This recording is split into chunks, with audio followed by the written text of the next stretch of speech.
Merhaba arkadaşlar. Kanalımıza hoş geldiniz.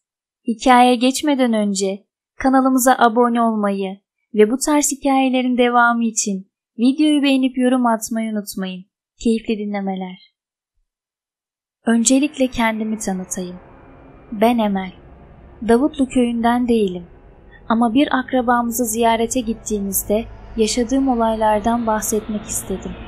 Köyün adını zaten duymayan yok. Burada yıllar önce çok fazla olay olmuş. Filmleri bile var. Benim halam bu köye gelin gelmişti. Biz de halamı ziyaret etmek için gitmiştik.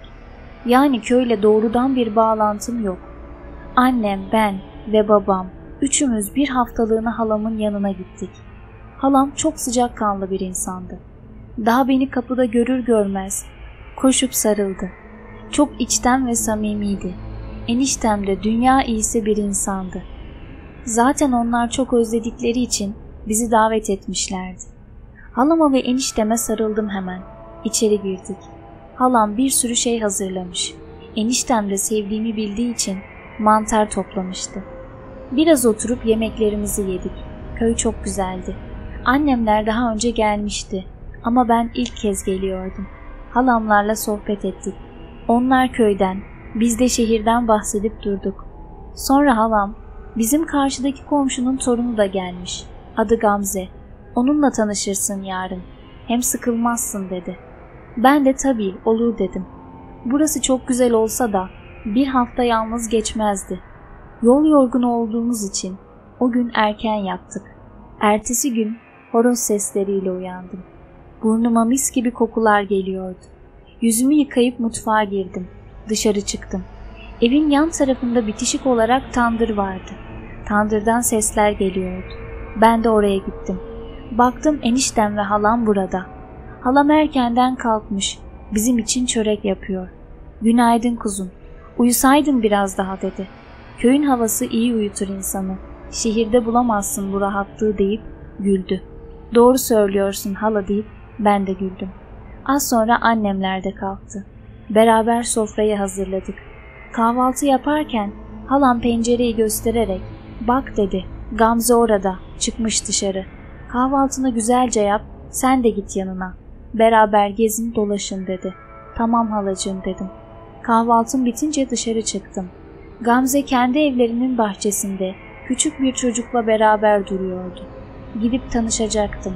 Sosyal bir insandım zaten. Hemen yanına gidip günaydın dedim gülerek. Aynı sıcaklıkla cevap verdi. Tanıştık. Gel otur dedi. Bahçelerinde sandalye ve masa vardı. Oturduk. Küçük çocuğun da kardeşi olduğunu öğrendim. Ben de çok sıkılıyordum köyde.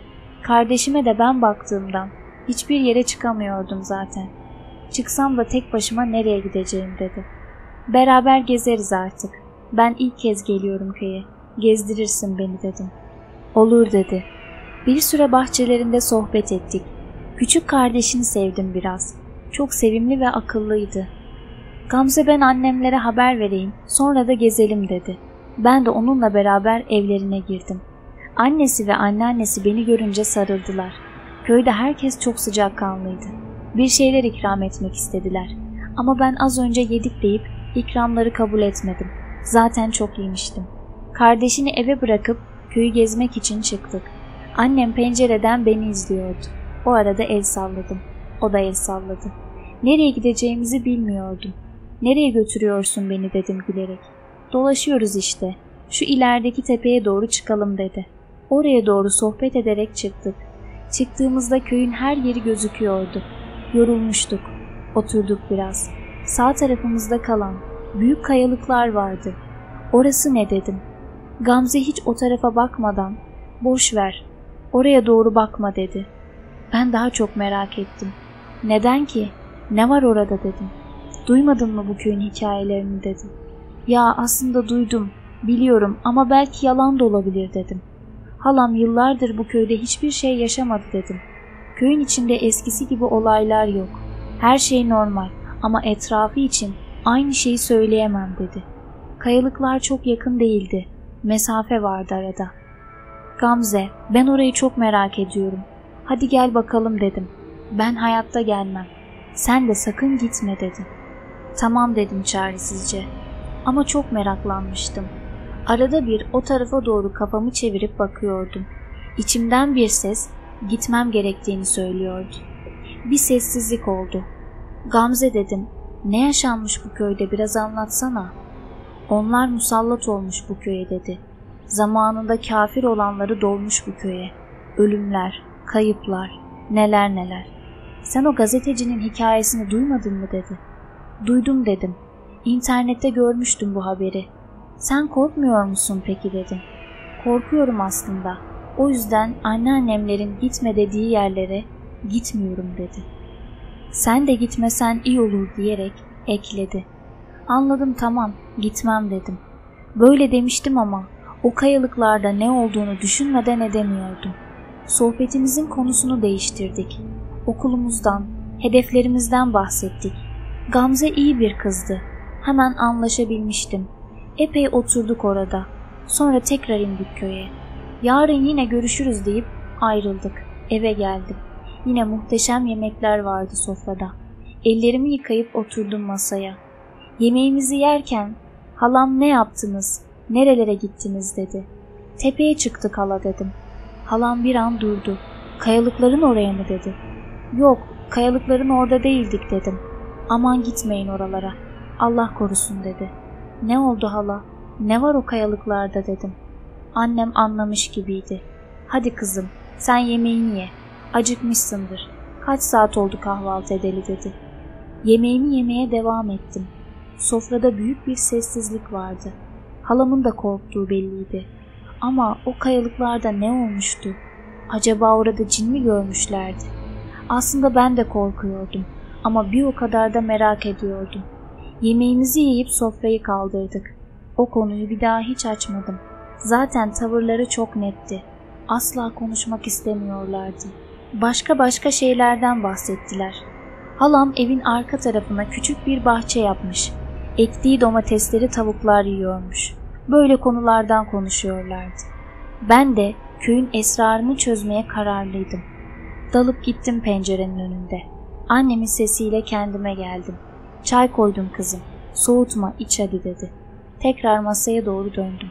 Aklımda yapmak istediğim şey ertesi gün Gamze ile aynı tepeye çıkmaktı. Bu sefer vazgeçmeyecektim. Gamze'yi de ısrar ederek ikna edecektim. O kayalıkların oraya gidecektik. Heyecanla uyudum o gün. Sabah olunca kahvaltımızı ettik.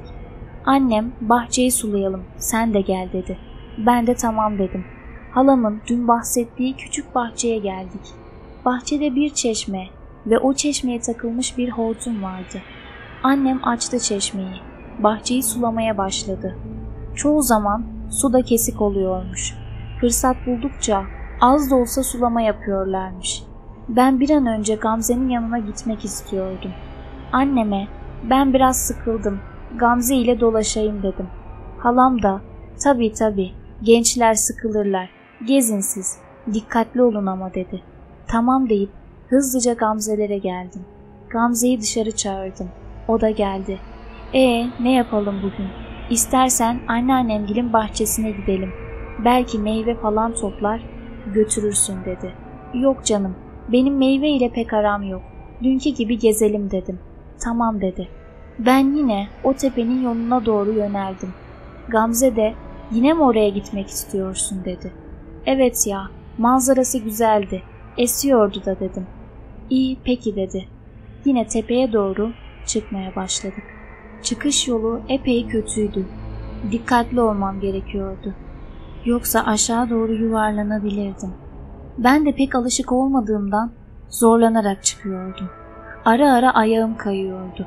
Gamze elimden tutup yardım ediyordu. Sonunda çıkmıştık. Oturduk hemen oraya. Köyü izlemeye başladık. Ben yan taraftan kayalıkların olduğu yere doğru bakıyordum. Bir taraftan da Gamze'yi nasıl ikna edeceğimi düşünüyordum. En iyisi açıkça merak ettiğimi söyleyip ısrar etmekti. Gamze dedim, o kayalıklarda ne olduğunu çok merak ediyorum. Gel bir bakalım dedim. Emel lütfen, çıkar bunu aklından. Sen onun için mi buraya getirdin bizi yoksa dedi. Gamze, sadece merak ediyorum. Ne olabilir ki gündüz vakti? Sen gelmezsen ben tek gidiyorum dedim. Evet, sihirli cümle buydu. Bunu duyduğumda tamam ama çok yaklaşmayız, haberin olsun dedi. Tamam dedim. Oraya doğru gitmeye başladık. Gamze çok korkuyordu. Bende ise sadece merak vardı. Korkmuyordum. Hem de gündüz olduğundan bir şey olmaz diye düşünüyordum. Kayalıkların oraya iyice yaklaştık. Ama Gamze orada durdu. Ben daha fazla gidemem dedi. Ben de sen bekle o zaman, ben bakacağım dedim. Önce gitme dese de kararlı olduğumu görünce çabuk gel o zaman dedi. Tamam dedim. Kayalıklar çok büyüktü. Üst üste birisi koymuş gibiydi. Arka tarafı gözükmüyordu. Kayanın dibinden arka tarafını da görmek için yürümeye başladım. Arkaya yaklaştıkça bir ses duyduğumu fark ettim. Saklanarak sadece başımı uzatıp baktım o tarafa. O an gördüklerim beni korkutmuştu. Arkaları bana dönük yaklaşık 10 kişi vardı. En önde birisi vardı. İmam gibi ve hepsi namaz kılıyordu. Ben çöktüm olduğum yere. Dikkat çekmeden izlemeye devam ettim. Aslında burada cin olduğunu söylüyorlardı. Ama namaz kıldıklarını görünce cin olduklarını düşünmedim. Halam da köyde su sıkıntısından bahsettiğinden acaba bu adamlar yağmur duasına falan mı çıktı diye düşündüm. Arkaya Gamze'ye doğru baktım. Hala beni bekliyordu. Baktığımı görünce eliyle gel işareti yaptı. Ben tekrar dönüp namaz kılan adamlara baktım. Birileri namaz kılıyordu evet, ama bazıları da başlarında nöbet tutar gibi bekliyordu. Sanki namaz kılanları korur gibi. Namaz bitince hepsi kayaya doğru yaklaştı. Kayaya yaklaşan bir anda kayboluyordu. Korkudan parmaklarımı ısırıyordu. Bunlar cindi. Kayaya yaklaşan herkes sanki kayanın orada bir kapıdan girmiş gibi bir bir kayboldu. Nefesimi tuttum. Beni fark etmemeleri için hiç kıpırdamıyordum. Bir süre öyle kaldım. Tekrar eğilip baktım. Kimse yoktu. Sonra ileriden bana doğru yaklaşan bir koyun sürüsü gördüm. Arkadan bir çoban geliyordu. Yanında da köpeği vardı. Adam yaklaşınca beni fark etmişti. Ben korkudan kıpırdayamıyordum. Adam bana doğru gelip sinirlice "Kimsin?" dedi. Ama cevap veremiyordum. Adam iyice sinirlenmişti. "Buraya insan gelemez. Burası bizim" dedi. "Git buradan" diye bağırmaya başladı. O anda bir şey omzumdan tuttuğu gibi fırlattı beni. Arkama baktım. Nasıl tarif edeyim? Kolları ayaklarına kadar uzanan birini hayal edin. Görünce çığlık atmaya başladım. Ama sesim çıkmadı. Bağıramıyordum.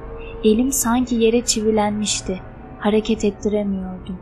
Cin bana doğru eğilip bağırmaya başladı. Etrafta bir fırtına oldu sanki. Ne kadar kum varsa gözüme girmişti. Gözlerimi kapattım. Bu anın bitmesini bekliyordum. Ama bitmiyordu.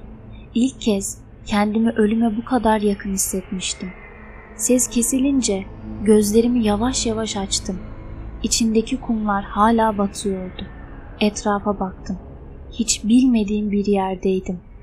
Mağara gibi bir yerdi. Neredeyim ben diye ağlamaya başladım. Kimse yok mu?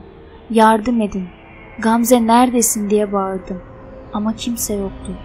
Mağaranın duvarlarında, kayalıklarda gördüğüm sembollerden vardı. Değişik dilde yazılar vardı. Hatırladığım kadarıyla sembollerden biri yuvarlak çember içinde bir ok işaretiydi. Altında da göz gibi bir şey vardı. Ben ağlamaktan başka hiçbir şey yapamıyordum. Çıkmak için hiçbir yer yoktu. Burası neresiydi? Acaba az önceki kayaların içinde miydim? Olabilir miydi böyle bir şey? Karanlıkta beliren bir şey fark ettim. Dikkatle baktığımda bir kadın gördüm. Beyaz bir elbise vardı üzerinde. Bana doğru yaklaştı bir anda. Yürümedi, hareket etmedi ama bir anda yanımda belirdi. Suratı o kadar korkunçtu ki daha fazla bakamadım. Ayaklarına baktım. Hani hep derler ya, cinlerin ayağı terstir diye. Ne kadar doğru bilmiyorum. Ama bana bir cin tarif et deseler, ben o gördüğüm varlığı tarif ederim. Ayakları kurtlu, tırnaklarının arasından dökülen kurtları söylerim. Daha onun yüzüne bakmaya cesaret edemezken arkamda bir nefes hissettim. Tam ensemde. Korkarak arkama baktım. Bizi neden rahatsız ettin? Burada ne işin var? Korkudan konuşmayı bile unutmuştum. O anda nefes alamadığımı hissettim. Bu güç kafamı olabildiğince sağa doğru çevirirken bir taraftan da ağzımı büküyor ve ses çıkarmamı engellemeye çalışıyordu. Bu sırada kollarım da istemsizce farklı yöne çekiliyor. Tüm kaslarım geriliyordu. Adeta can çekişir gibiydim. Bedenimin kontrolü bende değildi sanki. Ama tüm acıyı hissediyordum. O an bedenimdeki güç tamamen gitti. Bir hamur gibi yığıldım yere. Bayılmışım. Kendime gelip gözümü açtığımda kayaların oradaydım. Kalktım, etrafa baktım. Hiç kimse yoktu. Gamze'nin yanına doğru koştum. Ama Gamze de yoktu. O da bir anda kaybolmuştu ortalıktan. Korkuyla Gamze diye bağırdım. Ama Gamze yoktu. Çığlıklar atarak köye doğru koşmaya başladım. Çok dikkatli inmem gerekiyordu. Ama ben koşarak iniyordum. Düşmem de kaçınılmaz olmuştu. Yuvarlanarak kaydım metrelerce. Her yerime batan dikenler, suratımı çizen taşlar ve üstüne basamadığım ayağım. Yardım edin diye bağırarak ağlamaya başladım. Az sonra Gamze geldi. Sesimi duymuştu. İkimiz de çok korkmuştuk. Neredeydin dedim Gamze'ye acı içinde. Ben seni takip ettim. Kayalıkların aşağısından bana seslendin. Seni takip ediyordum. Ama sonra sen olmadığını anladım dedi. Ne olur yardım et. Gidelim buradan dedim. Bir elimi Gamze'nin omzuna attım. Köye kadar götürdü beni. Beni o halde gören halamlar ve annemler koşarak yanıma geldiler. Babam kucağına aldı, eve götürdü. Her yerim yara bere içindeydi. Gamze de yanımdaydı hala. Anlatın, ne oldu dediler. Anlatmak istemedim. Tepeden inerken ayağım kaydı, yuvarlandım dedim. Ah kuzum dedi halam. Ayağımı sardılar. Allah'tan kırık çıkık yoktu. Sadece morarmıştı biraz. Gamze'ye de anlatmasın diye kaş göz yaptım. O da anlatmadı. Yalnız kaldığımızda konuştuk. Anlattım ona gördüklerimi. O da bana yaşadıklarını anlattı. Beni kayalardan aşağı doğru inerken görmüş. Ona seslenmişim. Beni takip etmiş. Sonra da onun ben olmadığımı anlamış. Nereden anladın onun ben olmadığını dedim. O da sen buralarda yürürken zorlanıyordun. Ama o hiçbir engele takılmadan sanki düz yolda gider gibiydi. Üstelik biraz yaklaşıp dikkatle bakınca göz bebeklerinin olmadığını fark ettim. Bembeyaz gözlerini gördüm ve koşarak kaçtım dedi. Hayatımda yaşadığım en büyük korkuyu yaşamıştım. Şu an düşünüyorum da herkes bana gitme, yapma dediği halde ben neden bunu yapmıştım? Bir şey beni çekmişti oraya, biliyorum. Çünkü mantıklı düşündüğümde asla bunları yapan ben olamam diyorum. Günlerce gördüğüm kabuslar bana o günü hiç unutturmadı. Ne zaman ki o köyden ayrıldık, kabuslarım da o zaman bitti. Bir daha asla o köye gitmedim. Bu olayı da Gamze'den başka kimse bilmiyor. İlk kez size anlattım. Ben o gün ölebilirdim ya da başka bir şey olabilirdi. Şimdi fark ediyorum yaşadıklarımın büyüklüğünü. Kendime hala kızıyorum. Ben döndüğümde internetten köyle ilgili araştırmalar yaptım. Daha detaylı. Keşke bunları gitmeden önce okusaymışım dedim. Okudukça ölmediğim için ne kadar şanslı olduğumu fark ettim. Çünkü çoğu kişinin bedeni parçalara ayrılmış bir şekilde bulunmuştu. Ben de onlardan biri olabilirdim. Veya bana ya da aileme ömür boyu musallat da olabilirlerdi. O kayalıkların olayını da sonradan yarım yamalak öğrendim. Köye gelen bir hoca cinlerle anlaşma yaparak onların köye girmemesi karşılığında o bölgeyi onlara vermiş. Köyü de bu şekilde kurtarmışlar. Eğer aranızda bu tarz şeylere merakı olan varsa söylemek istediğim bir şey var. Asla bulaşmayın. Bu işin şakası yok. Hikayemiz buraya kadardı. Bir sonraki hikayelerde buluşuncaya dek hoşça kalın.